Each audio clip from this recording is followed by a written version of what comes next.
பக்தி ஒளி நேயர்கள் அனைவருக்கும் வணக்கம். நான் உங்களுடைய காதல் ஜோதிடர் ஈஸ்வரி. எனக்கு என்ன கொண்டு வந்திருக்கேன் அப்படின்னு பாத்தீங்கன்னா, வேற ஒண்ணும் இல்லைங்க. உங்களை பத்தின உங்களுக்கே தெரியாத சில ரகசியத்தை பத்தி சொல்ல போறேன். சும்மாவே ரகசியமான ஆள் யாருங்க? நம்ம தான். கும்பராசி. அதாவது காலச்சக்கரத்தின் 11ஆம் இடம் சொல்லக்கூடிய பாத்தீங்கன்னா கும்பராசி. கும்பராசின்னு எடுத்துட்டாலே பொதுவாவே நம்ம என்ன சொல்லுவோம்னா ரகசியமான ஆட்கள் அப்படின்னு சொல்லுவாங்க. அது ஏன் அப்படி சொல்றாங்கன்னு இதுக்கான காரணம் இருக்குங்க. சும்மா உங்களை அப்படிலாம் சொல்லிட முடியுமா? நீங்க ரொம்ப நல்லவங்கங்க. உங்களை புரிஞ்சுக்கிட்டவங்களுக்கு தெரியுமா? நாங்க சும்மா சொல்றோன்றதுக்காக நீங்க கெட்டவங்க ஆயிட முடியாது இல்லையா? நான் நல்லவன்ப்பா. உன் பார்வைக்கு கெட்டவனா இருந்தா நான் ஏன் தப்பு கிடையாது அப்படின்னு சொல்ற மாதிரிதான். சோ காலச்சக்கரம் 11ஆம் இடம் சொல்லக்கூடியது கும்பம்னு சொல்லுவோம். சோ கும்பம் அப்படின்னாலே சனியினுடைய ஆதிக்கம் பெற்ற ராசி. பொதுவா இந்த கும்ப ராசியில பிறந்தவங்க எப்படி இருப்பாங்க அப்படின்னா, ரொம்ப தனித்துவமான ஆளுங்க. பழமைவாதியாகவும் இருப்பாங்க. யதார்த்தமான விஷயங்களை எளிதா ஹேண்டில் பண்ணக்கூடிய நிலை அப்படின்றது இருக்கும். இவங்களை பொறுத்த வரைக்கும் எப்படின்னா புரியாத புதிர். நிறைய உண்மையை விரும்புவாங்க. நான் உண்மையா இருக்கேன்ல, நான் கரெக்டா தானே இருக்கேன், நீ ஏன் கரெக்டா இல்ல அப்படின்ற கேள்வி எழுப்பக்கூடிய மனப்பக்கம் உங்ககிட்ட இருக்கும். சனி அப்படிங்கனாலே என்னன்னா அந்த பழமைவாதி. எங்க 11ஆம் இடம்ன்றதே லாபஸ்தானம். காலபுருஷனுக்கு 11ஆம் இடம். அப்ப உங்ககிட்ட கையில எப்படிங்க இருக்கும்? 2ஆம் இடத்துல பாருங்க குரு இருக்காரு. அப்படியே தனக்காரகன், பெரும் தனக்காரகன். எங்க ஒரு ஆள் இருந்தாலே பெரிய விஷயம். நாங்க 2 ஆளை கூட வச்சிருக்கோம். 2ஆம் இடத்துல பாருங்க சுக்கிரன் உச்சமடைகிறாரு, குரு. வசதி வாய்ப்புகள் ஆஃப்டர் மேரேஜ்க்கு அப்புறம் கண்டிப்பா உண்டு. மனைவி வந்த பின் யோகத்தை அனுபவிக்கக்கூடிய நபர்கள் யாரு அப்படின்னா கும்பராசிக்காரங்க தான். பேசாம போங்க மேடம். நாங்க ஒரு பொண்ணு அமையல நாங்க கவலைப்பட்டு இருக்கோம். நீங்க 2வது குடும்பம் வந்த பிறகுதான் வாழ்க்கைன்னு இருக்கீங்க. திட்டுறீங்க தானே? அப்படிலாம் கிடையாது. உண்மை அதுதான். நிறைய பேருக்கு இந்த திருமண வாழ்க்கையே போராட்டமாயிடும். அது கரெக்டா மட்டும் அமைஞ்சிச்சுன்னு வச்சுக்கோங்களேன், சூப்பரா இருக்கும். 2வது வாழ்க்கைக்குள்ள போகாத கும்பராசி இல்லைன்னு சொல்லலாம். எங்கேயோ ஒரு இடத்துல வாழ்க்கை சம்பந்தப்பட்ட விஷயம் மட்டும் பாத்துக்கணும். நிறைய விஷயங்களை தேடி தெரிஞ்சக்கூடிய ஆர்வம் இருக்குங்க. நிறைய விஷயங்களுக்கான ஒரு டைம் ஸ்பெண்ட் பண்றது, தேடுதல் இருக்கக்கூடிய தன்மை, இதெல்லாம் இருக்கும். அதே மாதிரி உங்களுக்குள்ள ரகசியம் இருக்கு. ஏன்னா கலசம் பாத்தீங்க அப்படின்னா நம்மளோட ராசியில தானே கலசமே இருக்கு. கலசம் தானே அதோட சின்னமே. அதுக்குள்ள தண்ணி இருக்கான்னு தெரியாது, காசு இருக்கான்னு தெரியாது, என்ன இருக்குன்னே தெரியாது. உங்களுடைய மனசும் அப்படிதாங்க. புரியாத புதிருங்க. ஏதாவது புரியுதா? இவன் என்ன யோசிக்கிறானே என்னால புரிஞ்சுக்குமே. அப்ப எப்படி நம்ம நடந்துக்க முடியும்? பல பேருக்கு ஒரு கேள்வி உண்டு இல்ல. இந்த கும்பராசிக்காரங்களை பொறுத்த வரைக்கும் என்னன்னா, கொஞ்சம் புரியாத புதிராவே இருப்பாங்க. இவன் நல்லவனா கெட்டவனா, 2ம் கலந்த கலவையா, என்னத்த சொல்றதுனே தெரியலையே நம்ம ஒரு புலம்பக்கூடிய நிலை பாத்தீங்கன்னா அப்படின்னா கும்பராசிக்கு உண்டு. ஆண் பிள்ளைகள் நீங்க இருக்கீங்க தானே? நான் சொல்றது உங்களுக்கு ஒத்து போதா இல்லையா நீங்க கமெண்ட்ல போட்டே ஆகும். சரியா? கண்டிப்பா. அதே மாதிரி எடுத்துட்டோம் அப்படின்னா, அதாவது வேலைன்னு வரும்போது விஷயமா இருக்கட்டும், எதை செஞ்சாலும் ஒரு லாப நோக்கத்தோட செய்யணுங்க. இல்லைன்னா செய்யக்கூடாது. தனக்கு பின் தனக்கு அதாவது தான தர்மம் சொல்லுவாங்க இல்லையா? தன்னுடைய நிலைக்கு அப்புறம் தான் தான தர்மம். எனக்கு போதான் மிச்சம் மீதியா நான் கொடுக்க முடியுன்ற மாதிரி இவங்களை பொறுத்த வரைக்கும் எப்படின்னா எதிர்கால சிந்தனை உடையவர்கள். எல்லாத்தையும் எளிதா எல்லாருக்கும் கொடுத்துறதுக்கான நிலைகள் அப்படிங்கிறது இல்லாம எல்லாம் நல்லா இருக்கும்னு நினைப்பாங்க. ஆனா இவங்களுக்கு அந்த வரக்கூடிய வார்த்தைகளும் வேதனைகளும் என்னத்த செஞ்சு என்னத்த அப்படின்ற மாதிரியான நிலைகள் இருக்கும். 2ஆம் இடம் பாத்தீங்கன்னா காலபுருஷனுக்கு அது 12ஆம் பாவகம். இவங்களுடைய ராசிக்கு 2வது வீடு. அப்ப பெரும் தனம் அப்படிங்கிறது இன்வெஸ்ட்மெண்ட் முதலீடு சம்பந்தப்பட்ட விஷயத்துல இவங்களுக்கு ஆர்வம் அதிகமா இருக்கும். எதை பண்ணாலும் பிளான் பண்ணி பண்ணணுங்க. சாதாரணமாலாம் செய்யக்கூடாதுங்க அப்படிங்கிறதுல ரொம்ப தெளிவா இருப்பாங்க. போங்கப்பா நீங்க வேற, நாங்க எல்லாருக்கும் கரெக்டா பிளான் பண்ணி கொடுக்குறேன், நான் சொல்ற மாதிரியே அவனுக்கு நடக்குது. எங்க எதை நடக்கணும், என்ன பண்ணுண்டா, எவ்வளவு அமௌண்ட் நீ போட்டேன்னா என்ன மாதிரி ரிட்டர்ன் கவரும் அப்படின்ற அளவுக்கு எல்லாம் ஐடியா கொடுக்குறேன். ஆனா என் வாழ்க்கை கரெக்டா நான் யோசிக்காம நான் பண்ண மிஸ்டேக்ஸ் இருக்கே அப்பா அப்படிங்கிற மாதிரி இருக்கும். சோ கும்பராசி ஆண் பிள்ளைகளை பொறுத்த வரைக்கும் என்ன அப்படின்னா, இது ஒரு மிகப்பெரிய ஒரு மன வருத்தங்க. ஒரு ஆளாகக்கூடிய நிலை உண்டு. அடுத்தவங்களுக்கு எல்லாம் அழகா கிரியேட்டிவா அட்வைஸ் கொடுத்துருவாங்க. இவங்க வாழ்க்கையில கோட்டை விட்டுருவாங்க. பேசாம என்ன சொல்றது, ஒண்ணு சொல்றதுக்கு இல்லைங்க. ஆசைப்பட்டது ஒண்ணு, கிடைச்சது ஒண்ணு. எங்கேயோ இருக்க வேண்டியவனா இங்க இருக்கேங்க, என்ன சொல்றதுங்க அப்படின்ற அளவுக்கு வாழ்க்கையை வாழ்வாங்க. கிடைச்சதாவது நிம்மதியா வச்சு வாழலாம் பார்த்தா அதுக்கு மேல இருக்குங்க. சொல்லுவாங்க இல்லையா, தெரியாத பேய்க்கு தெரிஞ்ச பெசாசு பரவாயில்ல அப்படின்னு. இது பெசாசாவும் நான் ஏத்துக்க முடியல, பேயாவும் ஏத்துக்க முடியல, என்னங்க லைஃப் அப்படிங்கிற மாதிரி ஏகப்பட்ட விஷயங்களும் ஒரு குழப்பங்கள் இருந்துகிட்டே இருக்கக்கூடிய தன்மை பாத்தீங்க அப்படின்னா கும்பத்துல பிறந்த ஆண் பிள்ளைகளுக்கு உண்டு. யாரையும் அவ்வளவு சீக்கிரம் நம்ப முடியாதுங்க. நம்ப மாட்டாங்க. நம்பிட்டாங்க அப்படின்னா அவங்களுக்கு ரொம்ப அதை உண்மையா எடுத்துட்டு நிறைய விஷயங்களை பார்த்து பண்ணுவாங்க. பட் அங்க அங்கீகாரம் கிடைக்காது. இதெல்லாம் கும்பத்தினுடைய பிரச்சனை. சோ இவங்களுடைய 2ஆம் இடம் அப்படிங்கிறப்ப உங்களுக்கு புதன் நீச்சம். சோ இவங்களுடைய வாய் தாங்க பிரச்சனை, வேற ஒண்ணுமே இல்லைங்க. இந்த பசங்க என்ன பண்ணுவாங்க அப்படின்னா, ஒண்ணு ஓப்பன் புக்கா இருக்கேன்ற பேரை போய் ஓப்பன் புக்கா நிறைய விஷயங்களை பேசி தன்னோட வாயில எடுத்துப்பாங்க. இன்னொன்னு பாத்தீங்கன்னா அந்த அதிகார தோரணையிலே பேசுவாங்க. நம்ம டோனு தானுங்க பிரச்சனை, ஒண்ணுமே இல்ல. நம்ம ஒரு விஷயம் சொல்லணும் அப்படின்னா கூட தன்மையா பேசினா காது கொடுத்து கேட்போம். சரி பாவம் ஏதோ சொல்றாங்க, நம்ம காது கொடுத்து கேட்கிறோம், அடுத்தது சரி பண்ணிக்கணும்னு நினைப்போம்ல. இவங்க என்ன பண்ணுவாங்க அப்படின்னா, இந்த தன்மையா பேசலாம் தெரியாது. அது ரூடா பேசுற மாதிரி நமக்கு வந்து கண்ணே ஆகுற விஷயம் தான். நம்ம அவங்களை குறைலாம் சொல்ல முடியாது. ரொம்ப நல்லவங்க, ஆனா நம்ம பார்வைக்கு அவங்க கெட்டவங்களா தராங்க, அவ்வளவுதான். அவங்க சொல்ல வேண்டிய விஷயத்த தெளிவா சொல்றாங்க, அது புரிஞ்சக்கூடிய நிலை ஒன்னும் சொல்றது மாதிரி இல்ல. சோ அதனால அவங்க வந்து நிறைய இடங்கள்ல ஒரு கெட்ட பேர் அவமானப்படுறதுக்கான சூழ்நிலைகள் உண்டு. குழந்தைகள் மீது அலாதி பிரியம் இருக்கக்கூடிய நபர்கள். படிப்புக்கு ரொம்ப முக்கியத்துவம் கொடுப்பாங்க. நிறைய ஆசை அபிலாசைகள் இருக்கும். நிறைய பெரிய பெரிய அச்சீவ்மெண்ட்ஸ் பண்ணக்கூடிய நபர்கள்லாம் பாத்தீங்கன்னா கும்பத்துல பிறந்தவங்களா தான் இருப்பாங்க. படிக்காத மாதிரியே இருப்பாங்கங்க. சும்மாவே உட்காந்துட்டு இருக்க மாதிரி இருக்கும். கரெக்டா மார்க் வாங்கிடுவாங்க. எப்படா அப்படின்ற மாதிரி இருக்கும். சில பேருக்கு படிப்பு ஒரு பெரிய போராட்டமா இருக்கும். ஆனா நாலேஜபிளா நிறைய விஷயங்களை தேடி தெரிஞ்சக்கூடிய ஆர்வம் இருக்கும். கணக்கு வழக்கு போடுறதுல பயங்கர கில்லாடிங்களா இருப்பாங்க. எக்ஸல் சீட்டு மைண்டுக்குள்ள வச்சிருப்பாங்க. என்னடா கம்ப்யூட்டர் தானே எக்ஸல் சீட் இருக்கும், எப்படி மைண்டுக்குள்ள எக்ஸல் சீட் நம்ம யோசிப்போம். ஸோ அந்த மாதிரியான ஒரு தன்மை இருக்கும். நிறைய பேருக்கு அந்த குடும்ப வாழ்க்கை மட்டும் தாங்க ப்ராப்ளம்ஸ். கும்பராசி ஆண் பிள்ளைகளை பொறுத்த வரைக்கும் ரொம்ப ரொம்ப ரொம்ப கிரியேட்டிவான ஆட்கள், நிறைய விஷயங்களை தேடி தெரிஞ்சுக்கூட இருக்கும். எதிர்காலத்திற்காகவே நிகழ்காலத்தினுடைய வாழ்க்கை வாழக்கூடிய நபர்கள் யாருன்னா கும்பராசி ஆண் பிள்ளைகள். எத்தனை பேர் ஆமாவா ஏன் நீங்க பதில் சொல்லணும். சரியா? உங்களோட நிகழ்காலத்தை நீங்க வாழ்றீங்களா?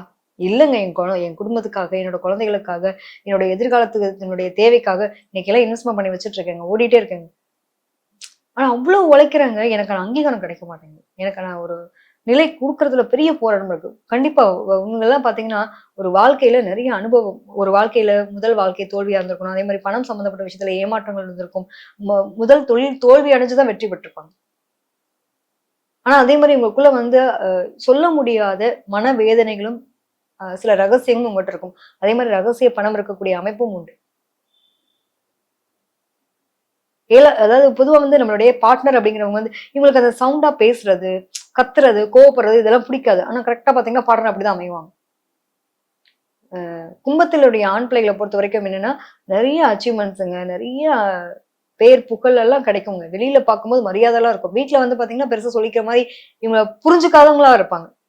இந்த குடும்பம்ன்றதுல மட்டும் உங்களுக்கு ஒரு பெரிய போராட்டம் இருக்கும். பட் வெளியில எல்லாம் நல்ல ஒரு நிலை இருக்கும். ஆனா கண்டிப்பா ஒண்ணுமே இல்லைங்க. கஷ்டப்பட்டு உழைச்சா அதுக்கான ஊதியம் கிடைக்குமா இல்லையா? இவங்களை பொறுத்த வரைக்கும் அடிமட்டமாவும் இருப்பாங்க. ஒரு கீழ்மட்டத்துல இருந்து மேல்மட்டத்து வரைக்கும் வர்றதுக்கான போராட்டம் என்ன அப்படிங்கறத அழகா வந்து அனுபவிச்சு வாழக்கூடிய நபர்கள். எல்லா வாழ்க்கையிலயும் எல்லாமே பாடங்கள் வந்து ஈஸியா படிப்படியான வளர்ச்சியை நோக்கி வளர்ந்திருக்கேன் அப்படின்னு சொல்லக்கூடிய அமைப்பு. அந்த மாதிரி வளர்ந்த நபர்கள். கும்ப ராசியில ஒருத்தவங்க பிறந்திருக்காங்க அப்படின்னாலே நம்ம வந்து சொல்லலாம், ரொம்ப கஷ்டப்பட்டு முன்னுக்கு வந்தீங்களா? எப்படி நீங்க இந்த அளவுக்கு வளர்ச்சி அடைஞ்சீங்க அப்படின்னு கேட்கலாம்.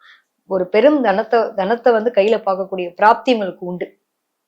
குழந்தைகள், அதாவது திருமணத்துக்கு பின் ஒரு வளர்ச்சி, அதுக்கப்புறம் பாத்தீங்கன்னா குழந்தைக்கு அப்புறம் ஒரு வளர்ச்சி, இதெல்லாம் உண்டு.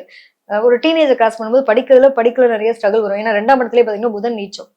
நான் முக்கெடுத்து உட்காடுறேங்க, ஆனா என் மனசு எங்கேயோ அலைப்பாயுது அப்படிங்கிற மாதிரியான நிலை இருக்கும். அந்த டீனேஜ்ல எல்லாம் பாத்தீங்கன்னா தேவையில்லாத பஞ்சாயத்தெல்லாம் கூட்டு வந்து அது எங்க இருந்துதான் வந்து கும்மி அடிக்குமோ தெரியல அப்படிங்கிற மாதிரி நிறைய பிரச்சனை சந்திக்க வேண்டிய நிலையெல்லாம் உண்டு. ஸோ இதெல்லாம் நீங்க கொஞ்சம் கடந்து வந்துட்டீங்க அப்படின்னா நல்லா இருக்கும். பொதுவாகவே கும்பத்துல பிறந்த ஆண் பிள்ளைகள் லேட்டா திருமணம் பண்ணணும், இல்லைன்னா 2 வாழ்க்கைக்கான அமைப்பு உண்டு. இதை நான் ஓப்பனா சொல்லிடுறேன். ஸோ முடிஞ்ச அளவுக்கு லேட் திருமணம் உங்களுடைய வாழ்க்கையில வளர்ச்சியை நோக்கி கொடுத்துரும். அதுல எதுவும் மாற்றம் கிடையாது. எதிர்பார்ப்புகளை மட்டும் குறைச்சிட்டு வாங்கணும். ஏன்னா 2ஆம் இடத்துலயே புதன் நீச்சம்ன்றதுனால உங்களுக்கு வந்து அந்த குடும்ப வாழ்க்கை தொடர்பான விஷயங்கள்ல எதிர்பார்ப்புகளை குறைச்சிட்டு வாழ்றது நல்லது. அதே மாதிரி எடுத்துட்டோம் அப்படின்னா உங்களுடைய 12ஆம் இடமே பார்த்தா அதுவும் சனியா இருக்கு.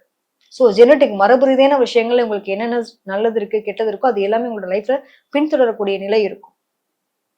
உடல் ஆரோக்கியத்துல கண்டிப்பா நீங்க அக்கறை எடுத்துக்கணும். உடல் ஆரோக்கியம் ரொம்ப ரொம்ப மஸ்ட். நிறைய பேருக்கு அஜீரண கோளாறு, கால்வலி தொந்தரவு பிரச்சனை இதெல்லாம் இருக்கக்கூடிய தன்மை இருக்கும். செரிமான பிரச்சனை இருக்கும். ஸோ இதெல்லாம் நீங்க கொஞ்சம் உங்களுடைய உடல் ஆரோக்கியம் சம்பந்தப்பட்ட விஷயத்துல வந்து கொஞ்சம் கேர்ஃபுல்லா இருக்கிறது நல்லது.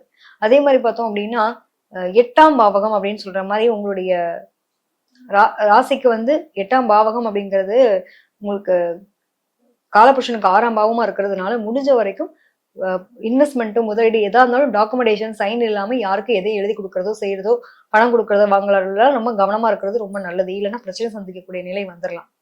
ஸோ இந்த விஷயத்துல ரொம்ப கவனமா இருக்கு. திடீர் அதிர்ஷ்டம் வருங்க. கண்டிப்பா உங்களுக்கு திடீர் அதிர்ஷ்டம்லாம் உண்டு. குழந்தைகள் சார்ந்த விஷயத்துல வந்து கொஞ்சம் முதலீடுகள் அப்படிங்கிறதெல்லாம் செய்யறதுல இதெல்லாம் நீங்க டாக்குமெண்டேஷன் பண்ணிக்கிறது ரொம்ப சிறப்பா இருக்கக்கூடிய தன்மை உண்டு. வாழ்க்கையில நல்ல ஒரு நிலைக்கு போவீங்க. அதுல எதுவும் மாற்றம் இல்ல. உங்கள வந்து திருப்தியே படுத்த முடியாது. அதுதான் பிரச்சனை. ஏன்னா, நீங்க உங்களுடைய திருப்தின்றது என்னன்னா, ஏன்னா ராகுவோட நட்சத்திரம்லாம் இங்க இருக்கு. சதய நட்சத்திரம்லாம் இருக்கு இல்லையா? அப்ப முன்கோபத்தினால கெட்ட பேர் அனுபவிக்கிறது. ராகுன்றது போதுன்ற நிலை இல்லாதனால வாழ்க்கைய வந்து நிம்மதியா கொண்டு போக தெரியாம இருக்கிறது. இதெல்லாம் வந்து உங்களுக்கு இருக்கக்கூடிய நிலை உண்டு. ஸோ இத வந்து நீங்க ஹேண்டில் பண்ணிட்டீங்க அப்டின்னா, உங்களோட வாழ்க்கை ரொம்ப சூப்பரா இருக்கும். மனம் தான் உங்களுக்கு ஒரு மனம் தெளிவா இருக்கணும். போதுங்கிற மனப்பக்குவம் இருந்துருச்சு அப்படின்னா, வாழ்க்கை ரொம்ப சூப்பரா இருக்கும். அதாவது ஒரு ஒரு கார்ல போகணும்னு ஆசைப்படுறோம். சரி கார் கிடைச்சிருச்சு. அடுத்து என்னன்னா, இருக்கிறதுலயே பெஸ்ட் கார் எனக்கு கிடைக்கலையேங்கிற வருத்தம் இருக்கும். அப்படி இருக்கக்கூடாதுல்ல. நம்ம ஒரு விஷயம் நமக்கு அனுபவிக்கவே முடியாத விஷயம் கிடைச்சிருச்சேன்ற சந்தோஷம் இருக்காது. ஸோ எங்கேயோ ஒரு இடத்துல நான் லேக் ஆகுறேன். ஏதோ ஒண்ணு எனக்கு கிடைக்கலன்ற அந்த தேடல் இருந்துகிட்டே இருக்கும். அந்த தேடல் வந்து ஒரு பக்கத்துல நல்லதுதாங்க. ஆனா போதுன்ற மனநிறைவு இல்ல அப்படின்னா, மன உளைச்சலுக்கு ஆளாகுறதும் சரி, நம்மளுடைய வாழ்க்கைய நம்ம வாழும்போது இழக்கிற மாரி ஆயிடும்.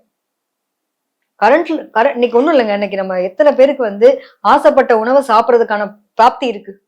இன்னைக்கு பார்த்தோம்னா, ரொம்ப ஏர்லியர் ஏஜ்லயே சுகர் வந்துருது. ஏர்லியர் ஏஜ்லயே வந்து பிரஷர் வந்துருது. ஏர்லியர் ஏஜ்லயே வந்து நெறைய நோய் தாக்கங்கள்லாம் வந்துருது. குழந்தைங்களுக்கே இப்ப 1008 நோய் தாக்கம் இல்லையா? சோ ஆசைப்பட்ட உணவ அன்னைக்கு நீங்க சாப்பிடுற மாரி சாப்பிட விட்டுட்டு, எனக்கு ஐயோ! கிடைக்கலன்னு வருத்தப்படுறது நியாயம் இருக்கா? ஸோ கும்ப ராசியில பிறந்தவங்கலாம் என்ன பண்ணணும் அப்படின்னா, எதிர்காலத்துக்கு பணம் சேமிக்கலாம் தவறு கிடையாது. ஆனா நிகழ்கால வாழ்க்கைய எதிர்கால வாழ்க்கைக்காக சேமிக்கிறேன்ற பேர்ல நிகழ்கால வாழ்க்கைய வந்து இழந்துடாதீங்க. இது ரொம்ப ரொம்ப முக்கியம். ஓடுங்க, சம்பாரிங்க தவறு கிடையாது. ஆனா உடல் ஆரோக்கியத்தையும் அதே மாதிரி உங்களுக்கான உணர்வுகள பகிர்ந்துக்கக்கூடிய ஒரு உறவு அப்படிங்கிற ஒரு விஷயம் வீட்ல இருக்குங்கிறதையும் அதையும் நீங்க முக்கியத்துவம் குடுத்து பார்த்துட்டீங்க அப்படின்னா, ரொம்ப நல்லா இருக்கும். குடும்பம்னா சண்டை சச்சரவு வரதான் செய்யும் சார். தப்பே கிடையாது. சண்டை வந்தா தான், சங்கடங்கள் வந்தா தான் குடும்பம் இனிமையா இருக்கும். எப்பவுமே சண்டைய பார்த்து பயந்து ஓட்டு எனக்கு எதுவுமே இருக்கக்கூடாதுன்னு நினைச்சா அப்புறம் எதுக்குங்க வாழ்க்கை? நெறைய பேருக்கு என்னன்னாங்க, இந்த அவ்வளவு கஷ்டப்பட்டு உழைப்பாங்க கும்பராசிக்காரங்க. ஆனா அதுக்கான பேர் கிடைக்கவே கிடைக்காது. ஏதோ ஒரு இடத்துல வந்து ரொம்ப டிமோட்டிவாவே இருக்கும். பணம் இருக்குங்க, பொருளாதாரம் இருக்கும், எந்த குறையும் இருக்காது. வீடு வாசல் வேணுமா, கார் வேணுமா எல்லாமே இருக்கும். ஆனா ஏதோ ஒரு இடத்துல வந்து எனக்கு அந்த அங்கீகாரத்த நான் தொலைச்சுட்டேனோன்ற மன அழுத்தம் இருக்கும். ஸோ அந்த மன அழுத்தத்திலிருந்து வெளிய வரணும் அப்படிங்கிறப்போ, முடிஞ்ச அளவுக்கு நீங்க உங்கள வந்து உங்களுக்கு பிடிச்சமான விஷயங்கள் சந்தோஷமா வாழ்க்கை வாழ்றதுக்கு சரி. உங்களுக்கு வந்து 5ஆம் இடமே புதன். அதே மாரி 2ஆம் இடத்துல வந்து உங்களுக்கு புதன் நீச்சம். முடிஞ்ச அளவுக்கு அவங்க வீட்ல பிறந்த பெண் பிள்ளைகள நல்லபடியா பார்த்துக்கோங்க. அது ரொம்ப நல்லா இருக்கும் 1. இன்னொன்னு வந்து இயற்கை சம்மந்தப்பட்ட விஷயத்தோட நீங்க கனெக்ட் ஆகிறது உங்களுக்கு ரொம்ப சிறப்பு. தொலைதூரம் போயிட்டு வாங்க. நல்ல இயற்கை காட்சிகள ரசிங்க. இந்த மாதிரியான மலை பிரதேசங்கள்லாம் போயிட்டு வரும்போது உங்களோட வாழ்க்கையில நெறைய மாற்றங்கள் வர்றதுக்கான வாய்ப்புகள் இருக்கும். ஸோ கும்ப ராசிக்காரங்களுடைய வாழ்க்கையில வந்து நெறைய நல்ல விஷயங்கள் இருந்தாலுமே, சில சின்ன சின்ன மிஸ்டேக்ஸ் எல்லாம் வந்து நம்ம பெருசு பண்ணிட்டோம் அப்டின்னா, வாழ்க்கை நிம்மதி இழந்துரும். ஸோ வார்த்தை வந்து ரொம்ப முக்கியம். உறவுகள்ட்டயும் சரி, உங்களுக்கே சரி, மிகப்பெரிய விஷயத்துல எதிரி எது தெரியுமாங்க? நம்மளோட வார்த்தை தான் நமக்கு மிகப்பெரிய எதிரி. பணம் போனா இழந்தா மீட்டு எடுத்துரலாம். ஆனா, வாழ்க்கைய இழக்கிறோம் அப்படிங்கிறப்போ, உறவுகள இழக்கிறோம் அப்படின்னா, அந்த வார்த்தை ரொம்ப முக்கியம். நல்லதுக்கோ, கெட்டதுக்கோ உறவுகள் ரொம்ப முக்கியம். ஸோ, அந்த உறவினுடைய தன்மை வேணும்னு நெனச்சீங்க அப்படின்னா, உங்களுடைய வார்த்தைகள் ரொம்ப கரெக்ட்டா இருக்கிறது, ஹேண்டில் பண்றது ரொம்ப நல்லது. உடல் ஆரோக்கியத்துல கவனம் செலுத்துங்க. நரம்பு தொடர்பான விஷயங்களும் சரி, கால் தொடர்பான பகுதிகள பிரச்சனை. இடுப்புக்கு கீழ இருக்கக்கூடிய உறுப்புகள்ல உங்களுக்கு ப்ராப்ளம்ஸ் வர்றதுக்கான வாய்ப்புகள் அதிகம். முடிஞ்ச வரைக்கும் அத நீங்க ஃபாலோ பண்ணிக்கோங்க. நெறைய பேருக்கு வந்து பேக் பெயின் பிரச்சனை இருக்கும். இதெல்லாம் டாக்டர் கிட்ட ஒரு ஒப்பீனியன் எடுத்துக்கிறது உங்களுக்கு அப்பப்ப சாலச் சிறந்தது. ஒரு 40 இயர்ஸ்க்கு மேல ஆகுது அப்படின்னா, இது எல்லாமே நீங்க டெஸ்ட் எடுத்து உங்களோட உடல் ஆரோக்கியத்த நீங்க மேம்படுத்திக்கிறது நல்லது. ஸோ நான் இன்ன வரைக்கும் சொன்ன விஷயங்கள எந்த அளவுக்கு உங்களுக்கான விஷயங்கள் ஒத்து போகுது அப்படிங்கிறத நீங்க கமெண்ட்ல போடலாம். ஸோ நல்லது, கெட்டது அப்படின்னு ஏகப்பட்ட விஷயங்கள் இருந்தாலும் நான் குடுத்தது ஒரு குட்டி பதிவு தான். நெறைய விஷயங்கள் உங்கள பத்தி குடுக்குறதுக்கு இருக்கு. இதுல ஏதாவது உங்களுக்கு இன்னும் பர்ட்டிகுலரா இத பத்தி பேசுங்க அப்படின்னாலும் நீங்க கமெண்ட்ல போடலாம். நன்றி, வணக்கம்.